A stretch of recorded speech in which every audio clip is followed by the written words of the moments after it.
তৌহিদ কথাটা বলে চিলেকোঠা থেকে বের হচ্ছিল, তার পায়ের শব্দ শুনতেই শিশির সরে গেল সেখান থেকে আর আলতাকে খুঁজতে লাগলো। তার মাথা ভো ভো করছে। কয়েক সেকেন্ডের জন্য মনে হলো কোনো সিনেমার সংলাপ শুনল সে। এত অধপতন এমন সম্ভ্রান্ত পরিবারের সন্তানদের হতে পারে তা ভাবতেই গা জ্বলে উঠল।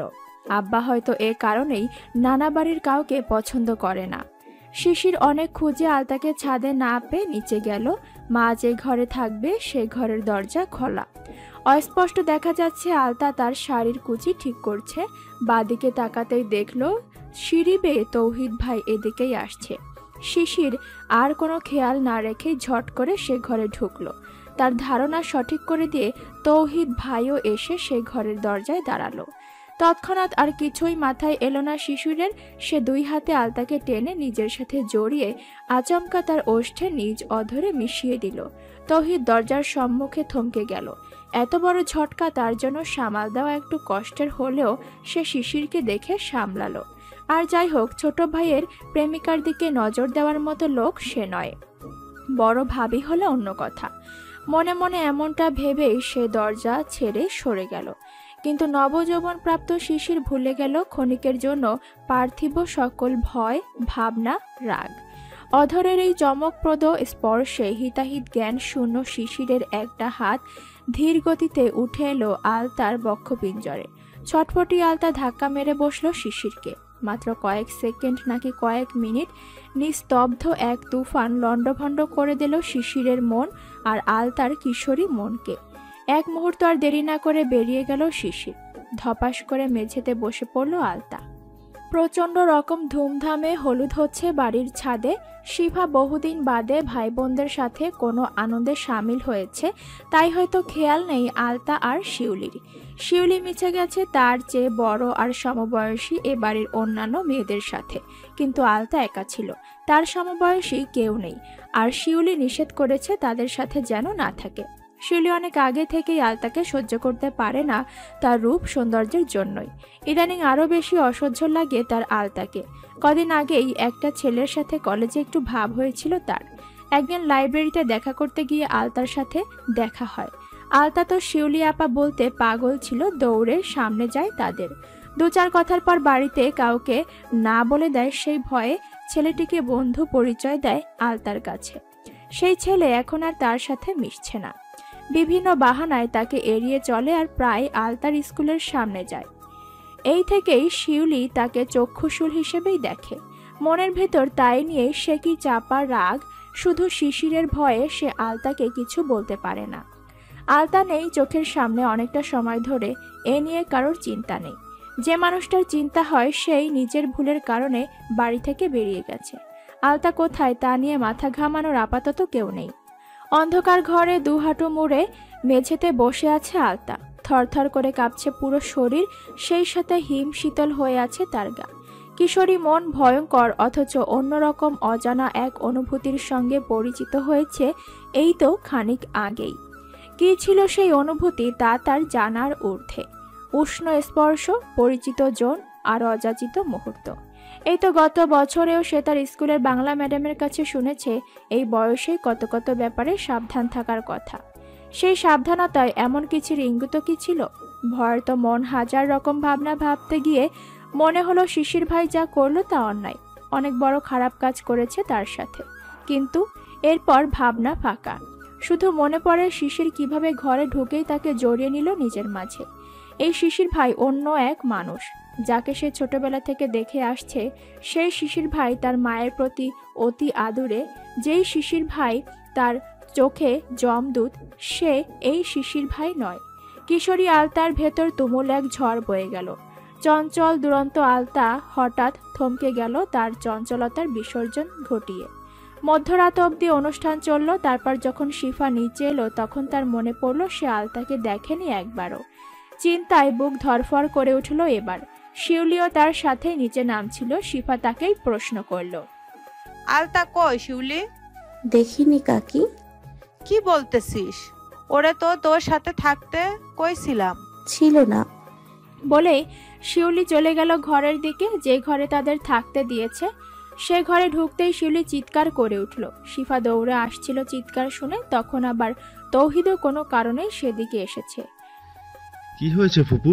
কে চিৎকার করলো? শিউলির গলা। শিফা কথাটা বলে ঘরে ঢুকলো পেছন পেছন তৌহিদ। ঘরে ঢুকতেই শিফার মাথা যেন ঘুরে গেল। আলতা মেঝেতে পড়ে আছে, তার গায়ের আঁচল ঠিক জায়গায় নেই, চোখের নিচে কাজল লেপটে, গালেও দাগ। স্পষ্ট বোঝা যাচ্ছে চোখের পানিতে কাজল ধুয়ে মুছে একাকার হয়েছিল। শিফা দ্রুত মেঝেতে বসে আলতার কপাল গাল ছুঁয়ে দেখল। তাকে জোরে জোরে দুবার ডাকতে আলতা জেগে গেল, সাথে হিচকি, যেন এখনই সে কান্না করছিল। শিফা ব্যস্ত হয়ে প্রশ্ন করছে একের পর এক, তার কি হয়েছে, মেঝেতে কেন? আলতা একদম থম মেরে বসে আছে। উৎকণ্ঠা শিফার প্রশ্নগুলোর জবাব কি দেবে।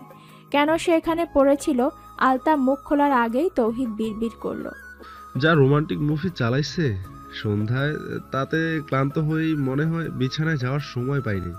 বয়সে তো এখনো পোনা মাছ, কিন্তু কাজে একদম ভর যৌবন। তৌহিদের বিড়বিড়িয়ে বলা কথা তিনজনে শুনল, কিন্তু কেউ স্পষ্ট বুঝল না। শিউলির একটু বোধহয় সন্দেহ হলো, সে জানার জন্য জিজ্ঞেস করলো, কি বললেন তৌহিদ ভাইয়া? কিছু না। তৌহিদ চলে গেল। শিফা আবারও প্রশ্ন করলো আলতাকে, সে এখানে কিভাবে এলো, নিচে কেন শুয়েছিল? আলতা বুঝতে পারল না মামিকে কি বলবে। শিশির যা করলো তা কি মামিকে বলে দিবে? এতদিন তো তাই করেছে। মা মামিরা বলতো কোনো ছেলে গায়ে হাত দিলে বা তোর পাশ ঘেঁষতে চাইলে বা অন্য যাই হোক, কখনো যেন তাদের তিনজনের কাছে না লুকায়।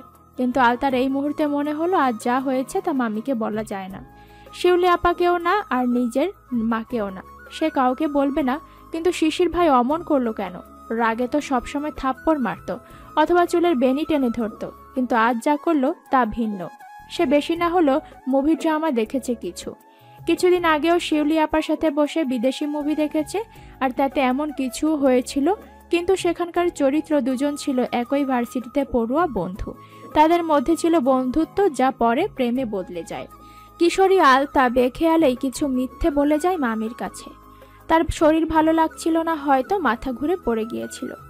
নিজেই নিজের ওপর আশ্চর্য বোধ করলো। শিফা নিশ্চিন্ত না হতে পেরে ভালো করে দেখলো আলতাকে। তার শাড়ি বদলিয়ে বিছানায় শুতে বলল, এরপর তার চুলে হাত বুলিয়ে ঘুমাতে সাহায্য করলো। ততক্ষণে শিউলিও নিজের শাড়ি বদলে মুখ হাত ধুয়ে এসেছে। শিফাকে মাঝে রেখে দুজন দুপাশে শুয়ে পড়ল। সারাদিন বিছানায় গা ঠেকায়নি বলে হয়তো শিফার খুব দ্রুত চোখ লেগে এলো। তার ঘুমটা ভারী হওয়ার আগেই আবার সে জেগে গেল। শোয়া থেকে বসেই সে অস্পষ্ট স্বরে উচ্চারণ করল, শিশির। নামটা শুনতেই আলতাও চমকে গেল। সে একটুও নড়ল না, তবে তার মন চঞ্চল হলো। ভেতরটা কি একটু কেঁপে উঠল, কে জানে। শিফা আবার বিছানা ছাড়ল। সে তার ছোট ভাতিজার ঘরে গিয়ে দরজা ধাক্কা দিতেই শিশির এসে দরজা খুলল। তুই ঘুমাইছিলি? না মা। কই ছিলি সারাক্ষণ?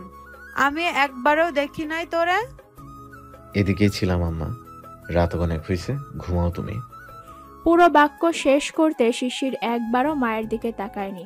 শিফা খেয়াল করেনি হয়তো, নইলে এই মধ্যরাতেই হাজারটা প্রশ্নে আরো সময় ব্যয় করত। শিফা চলে যেতেই শিশিরও বেরিয়ে গেল ঘর থেকে। চারপাশে তাকিয়ে বুঝলো মহিলারা কেউ আপাতত ঘরের বাইরে নেই। ছাদে কেউ থাকলেও থাকতে পারে, এই মুহূর্তে তার একটু খোলা হাওয়া দরকার। বিশাল আকাশের নিচে বিস্তৃত খোলা কোনো প্রান্তরে দাঁড়িয়ে নিজেকে নিয়ে একটু ভাবতে ইচ্ছে করছে খুব। আজ সে যা করলো তা কেন করলো, একটু জানা দরকার। কেন সে এত বড় একটা অঘটন ঘটালো?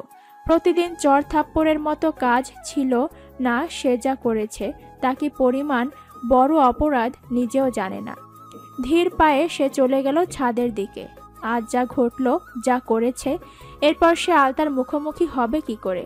চারদিকে কিচিমিচি পাখির ডাক আর চোখের পাতায় আকাশের শুভ্র নীলের আলো খুব ভারী ঠেকল শিশিরের।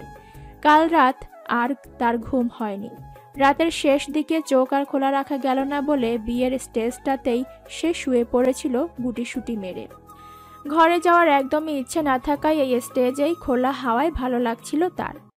কিন্তু রাতের পর্দা সরতেই আকাশটা তার নিজস্ব রূপ রঙে চোখ ঝলসে দিচ্ছে। শিশির শোয়া থেকে উঠে বসল।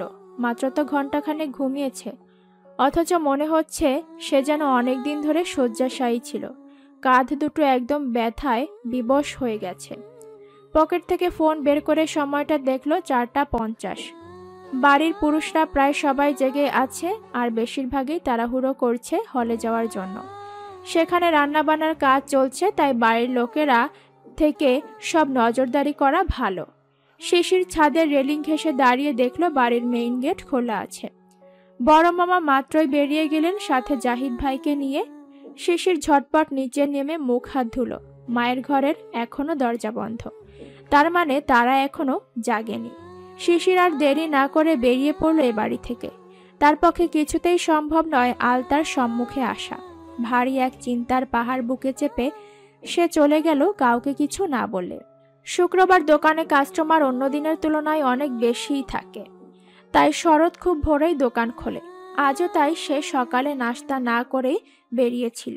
বাজারে এসে পৌঁছতেই দেখলো দোকানের সামনে এক বেঞ্চে বসে আছে শিশির।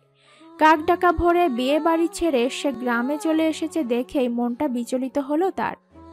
শিশির অন্যমনস্ক হয়ে বসে আছে, তার দৃষ্টি অদূরে বাস রাস্তায়।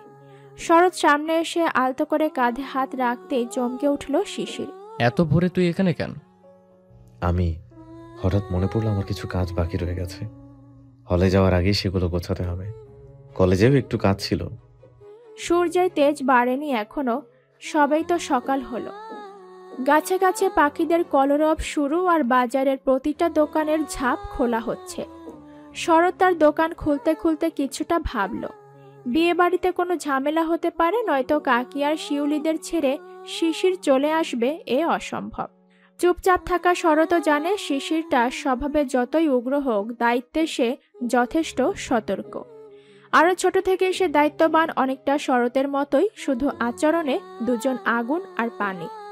শরৎ আপাতত শিশিরকে ঘাটাতে চাইছে না, তাই বলল, বাড়ি যা, কাজ শেষ কর গিয়ে। কাকা মসজিদ থেকে ফিরে আর শোয়নি, হয়তো দোকানে আসারই প্রস্তুতি নিচ্ছে। তুই পারলে এখন কাকার সামনে পড়িস না, নয়তো এত সকালে দেখে টেনশনে পড়বেন। শিশির বসা থেকে উঠে তাকায় ভাইয়ের দিকে। ভাইয়ের বিশেষ এই গুণটাই তাকে বরাবর মুগ্ধ করে। সব টের পাবে কিন্তু ঘাটাবে না। এই যে সে এত ভোরে চলে এসেছে, তাতে যে কেউ বুঝবে কোনো সমস্যা হয়েছে, অথচ ভাই বুঝেও এড়িয়ে গেল এই প্রশ্ন করাটা। শিশির মুগ্ধ চোখে ভাইয়ের দিকে তাকিয়ে বলল, 100 টাকা হবে ভাই। শরৎ বিনা বাক্য ব্যয়ে পকেট থেকে টাকা বের করে শিশিরকে এগিয়ে দিল। শিশির কোনো কথা না বলে সোজা হেঁটে গেল বড় রাস্তা ধরে। কলেজ ক্যাম্পাসের দিকে হাঁটতে থাকলো যতক্ষণ ইচ্ছে হলো।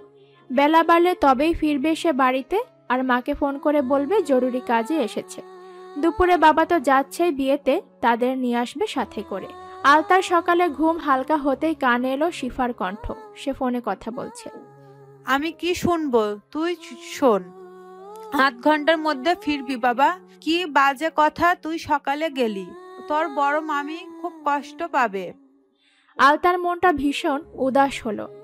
কাল কি হলো এটা, আর কেনই বা হলো? মনের অস্থিরতা তার বেড়েই চলল। সারাদিন শিফাও মন মরা রইল ছেলেটা নেই বলে।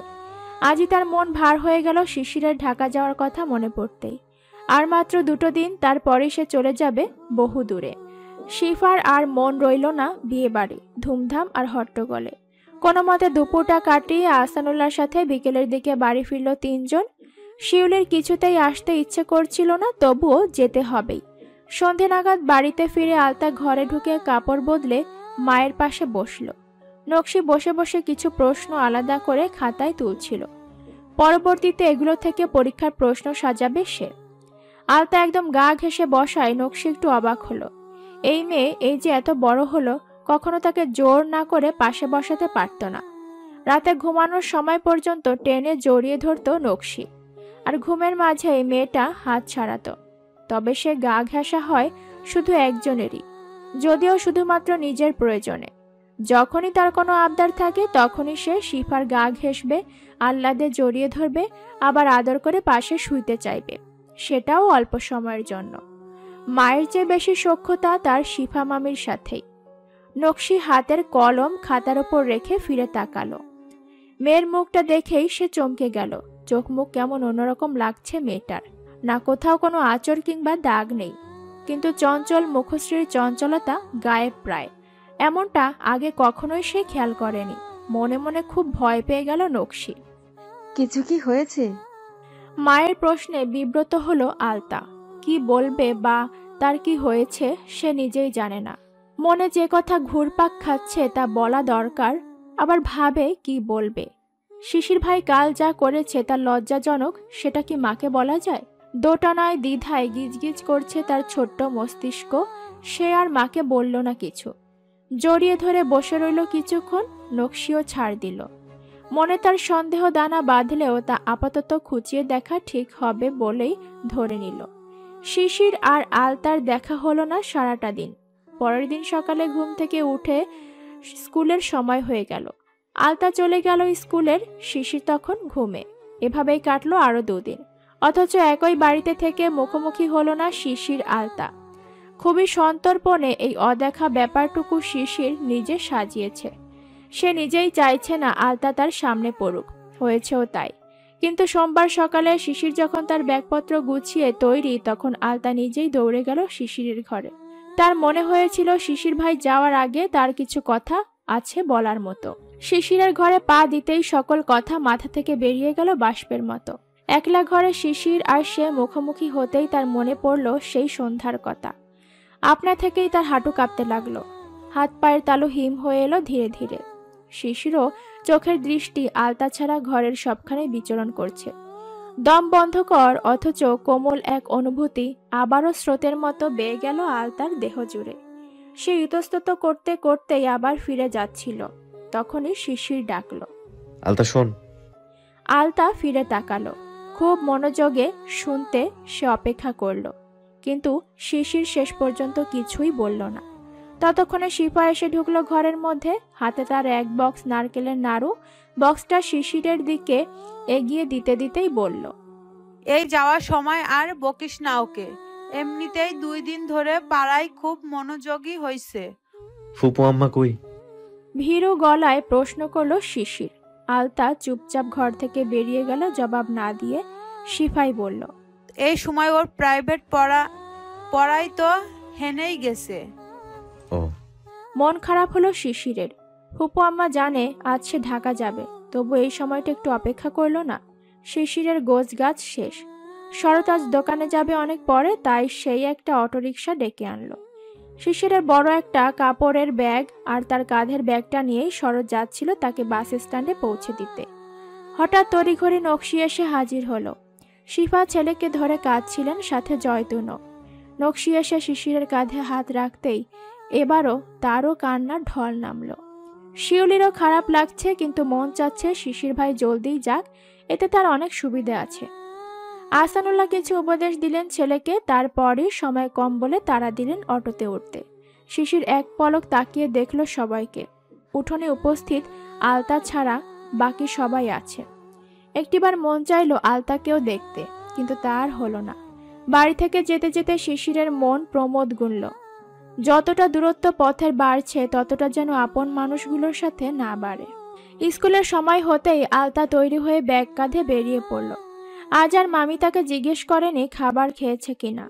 মা বাড়িতেই আছে এখনো, তবু একটিবার বলেনি আমার সাথে যাস। মামাও আজ ডেকে জিজ্ঞেস করেনি স্কুলের সব পড়া শিখেছিস। শরৎ ভাই এমনিতেই চুপচাপ মানুষ, তবুও প্রায় একটা আইসক্রিম কিনে দেওয়ার কথা বলে। আজ আর বলার সুযোগ নেই। শরৎ ভাই গেছে আজ শিশির ভাইকে বাসে তুলে দিতে। আলতার মন খারাপ হলো ভীষণ রকম, কিন্তু সেই মন খারাপটা কিসের জন্য তা জানে না। স্কুলে পৌঁছে সে আর চুপচাপ বসে রইল পেছনের এক বেঞ্চে। আর তাকে দেখেই তার বান্ধবী অতসী এসে বলল, জানিস আলতা, আজকে না আমি একটা জিনিস দেখছি। কি? নির্লিপ্ত কণ্ঠস্বর আলতার। অতসী আবার বলল, তোর জমদূত না আজ বাস স্ট্যান্ডের দিকে যাওয়ার পথে আমার অলি আপার কাছে গেছিল। সাথে 2টা গোলাপ ফুলও ছিল। কি কি যেন কথা বললো, তারপর একটু চিল্লাচিল্লি করে আপা ফুলগুলো ফিক্কা মারছে তোর জমদূতের ওপরে। শত মন খারাপের মাঝেও ভারী বিস্ময় চেপে ধরল আলতাকে। কি বলল অতসী? তার অলিয়াপার শিশির ভাই?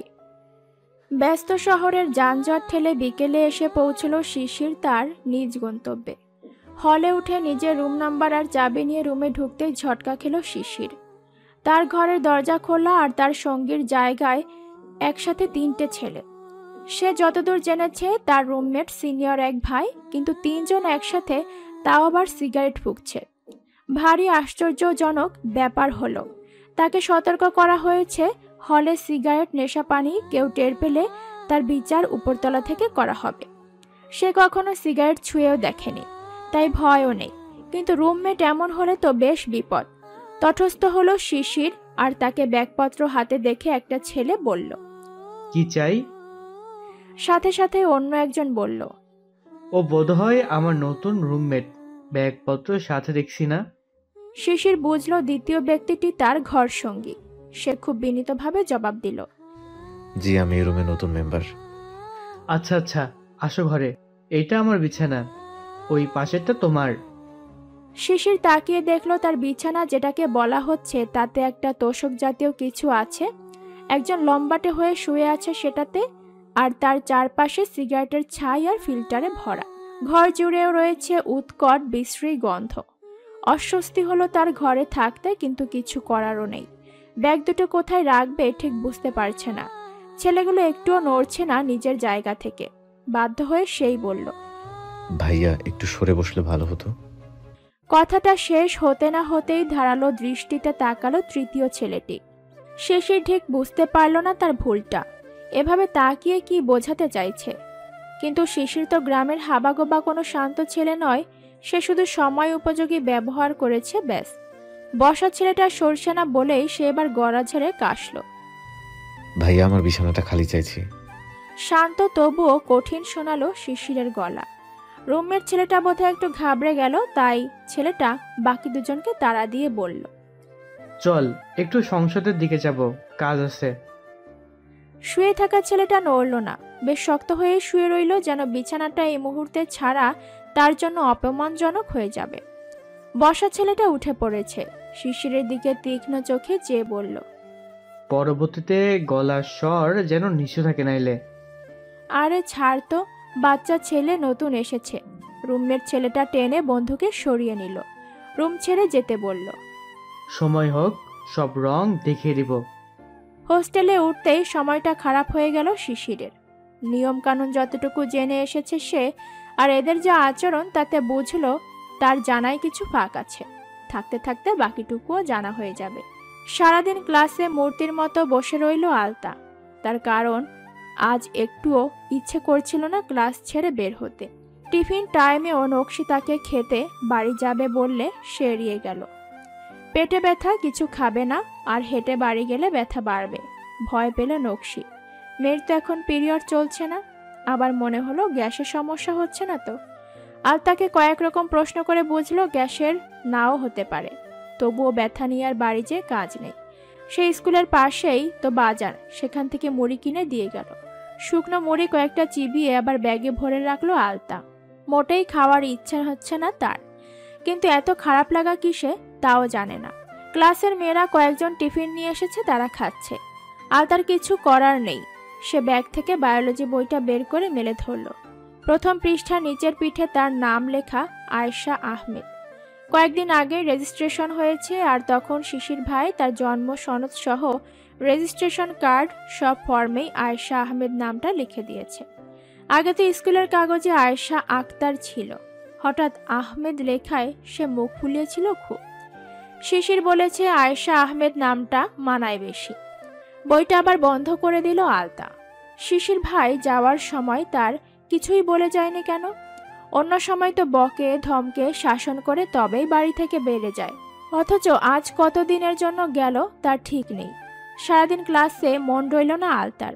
বয়সটা তার 14 শেষ হবে হবে করছে, আর এইটুকু বয়সেই মনে এত উতলা ভাব, তাও কিনা সেদিন সন্ধ্যার পর থেকে।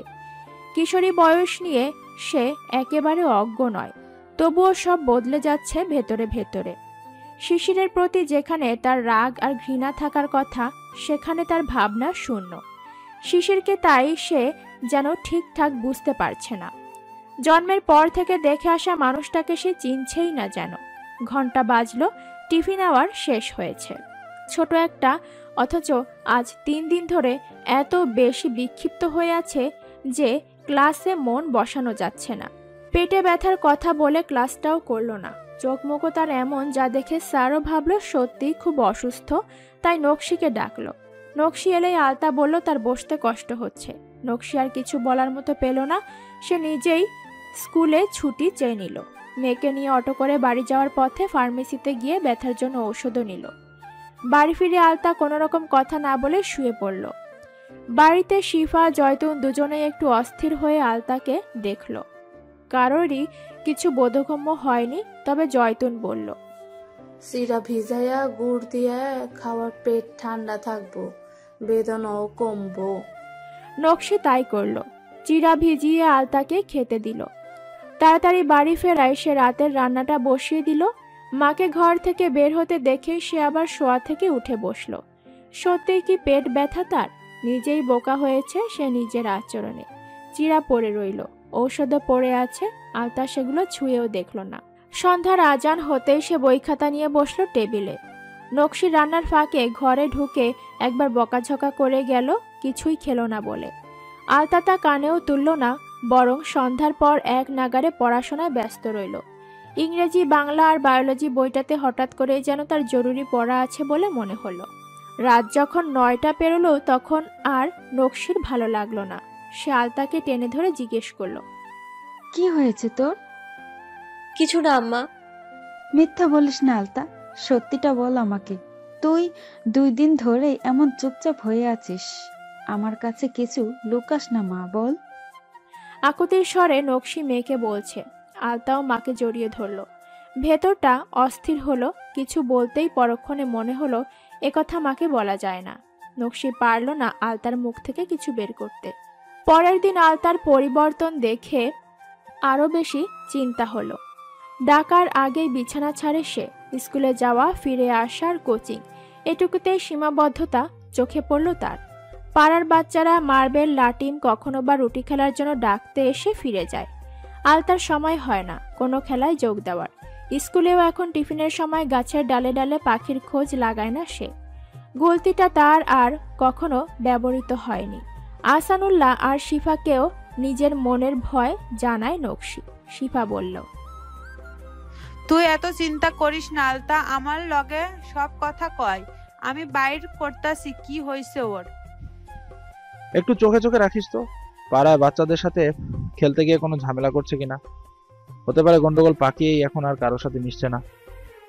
আহসানুল্লাহর কথা শুনে শিফা হেসেছিল খুব, কিন্তু হাসির কারণ সে বলেনি। হাসি অবশ্য নকশিরও পেয়েছিল। সে বুঝতে পারছে আহসান ভাই আলতাকে এখনো সেই ছোট্টটি ভেবে বসে আছে। মেয়েটা কৌশলে পড়েছে, আবেগে বয়সে প্রথম ধাপে সে। নকশির মন বলল মেয়ের ঘটনা অন্য কিছু। তারপরও শিশিরের সাথে একদিন কথা হলো। ছেলেটা কেমন মন মরা হয়ে কথা বলছিল। শিশির তার ভালো মন্দ মাকে না বললেও ফুপু আম্মাকে সব বলতো, কিন্তু এবার তো ছেলেটা কিছুই বলল না। নকশির মনে হলো তার মাথার ভেতর অজস্র চিন্তা পেঁচিয়ে যাচ্ছে একত্রে।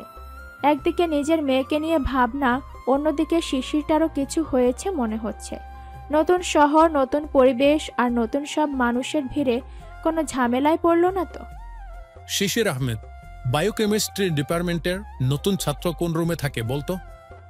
হলের নিচ তারায় দাঁড়িয়ে মন্টু নামের এক মাস্তান টাইপের ছেলে জিজ্ঞেস করলো শিশিরকেই। ছেলেটা শিশিরকে চেনে না বলেই তার কাছে তার খবর জানতে চাইছে। শিশিরও খুব স্বাভাবিক হয়ে বলল, 204 নম্বর রুম। ছেলেটা আর কিছু না বলে সিঁড়ির দিকে গেল। শিশির ডেকে বলল, এই যে ভাই, কি করেছে ওই শিশির? তা জেনে তুই কি করবি? ছেলেটা বলেই চলে গেল। শিশিরের ফোন বেজে উঠল। স্ক্রিনে দেখল প্রভোস্ট স্যার কল করেছে। রিসিভ করতেই স্যার বলল দেখা করতে। বিকেলের রোদ পশ্চিমে হেলেছে, রাস্তায় রাস্তায় জনমানবের কোলাহল। শিশিরের মন ভালো নেই আজ। কতগুলো দিন হয়ে এলো। তার মনের বিষাদ আর বিষণ্ণতার খবর নিয়ে সে জেনেছে তার কারণ। আলতা ছোটবেলায় তার সবচেয়ে অপ্রিয় বাচ্চাটাই আজ তার জীবনের বিষাদের সবচেয়ে বড় কারণ। সেই রাতে যা করেছিল তা কেন করেছিল তা শিশির এই বিগত 1 মাসের দূরত্বে বুঝে গেছে। তৌহিদ ভাই আলতাকে নিজের করতে চাইছিল, এটাই তার মনকে বিক্ষিপ্ত করেছিল। সে যে আলতাকে কতখানি ভালোবাসে তা সেদিন উপলব্ধি করতে না পারলেও আজ পারছে। তাকে হারানোর ভয়েই সেদিন এত বড় একটা অন্যায় করেছিল সে। আলতার মতো বাচ্চা একটা মেয়ে কি করে বুঝবে তার মনের এই বিধ্বস্ত আকাঙ্ক্ষার কথা, যেই আকাঙ্ক্ষায় শুধু আলতার অস্তিত্ব। হলে উঠে প্রথম দিনেই সেই ছেলেগুলো শিশিরের পেছনে খুব ভালোভাবে লেগেছিল। সিনিয়র বলে কথা, তবুও তার সৌভাগ্য প্রভোস্ট স্যার মানুষটা খুবই ভালো আর সৎ, তাই শুরুর দিকেই সব খবর জেনেছিলেন। বলা যায় সুহৃদ হয়েই শিশিরের প্রতি আলাদা এক নজর রেখেছেন। আজও যেই ছেলেটা শিশিরকে খুঁজল সেই ছেলেটা সিনিয়রদের পরিচিত, তবে হলের কেউ নয়। শিশিরের পেছন লাগতেই এসেছিল, কিন্তু কি করে যেন প্রভোস্ট স্যার পর্যন্ত খবরটা চাউর হয়ে গেছে, তাই স্যার কল করে তাকে ডেকেছিলেন, সাথে ওই ছেলেটাকেও। আর এখন স্যার তাদের নিয়ে বসিয়ে কথা বলে তবেই ছেড়েছেন। প্রভোস্ট স্যারের কাছ থেকে বেরিয়েই শিশির হলে ফিরতে ফিরতে ভাবছিল আলতার কথা। সূর্য ডুবছে, সাথে ডুবে যাচ্ছে ধরণীর আলোর মেলা। একটু পর পরই শহরের রাস্তায় জ্বলবে নিয়ন বাতি, আর জ্বলবে সদ্য কোষর পেরোনো শিশিরের বুকের ভেতরটা। আজকাল খুব কষ্ট হয় তার একটা মুখ না দেখতে পারায়। ভিডিও কল সে প্রতিনিয়তই দেয় মাকে, আর তাতে ফুপু আম্মা, শিউলি আর জেঠিমাও থাকে। শুধু থাকে না, তার শাসনে সর্বদা তাকে মনে মনে গালি দেওয়া ছটফটে পাখিটা। শিশিরও জানি কেন মুখ ফুটে কাউকে জিজ্ঞেস করতে পারে না আলতার কথা। কি যেন ভয়, নাকি লজ্জা, না সংকোচ, কিছু একটা খুব করে জড়িয়ে ধরে তাকে। বাড়ি থেকে আসার দিনটাতেও সে চোখ মেলে ঠিকঠাক দেখতে পারেনি আলতাকে, আর এখন চাইলেও দেখার সুযোগ নেই। আনমনে হাঁটতে হাঁটতে কখন যে হলের রাস্তা বদলে সে ফুটপাত ধরে এগিয়ে এসেছে খেয়াল নেই। যখন খেয়াল হলো তখন মনে পড়লো স্যার তাকে একটা টিউশনির কথা জানিয়েছিল। ক্লাস 9-এর একটা মেয়েকে পড়াতে হবে। ফোনের ওয়ালে তারিখ দেখলো, না আজ নয় কাল থেকে যেতে হবে। সন্ধে গড়াচ্ছে আর মন পাখিটাও বড্ড অস্থির হচ্ছে। শিশির আবার হাঁটলো হলের দিকে। রুমে ঢুকে বই নিয়ে বসে পড়বে, এতেই মন কিছুটা শান্ত হবে তার। 1 মাস ধরে এভাবেই চলছে তার নতুন সময়। ভাবি, আমার আর ভালো লাগছে না কিছু। আলতার এত পরিবর্তন এখন ভয়ের কারণ হয়ে গেছে।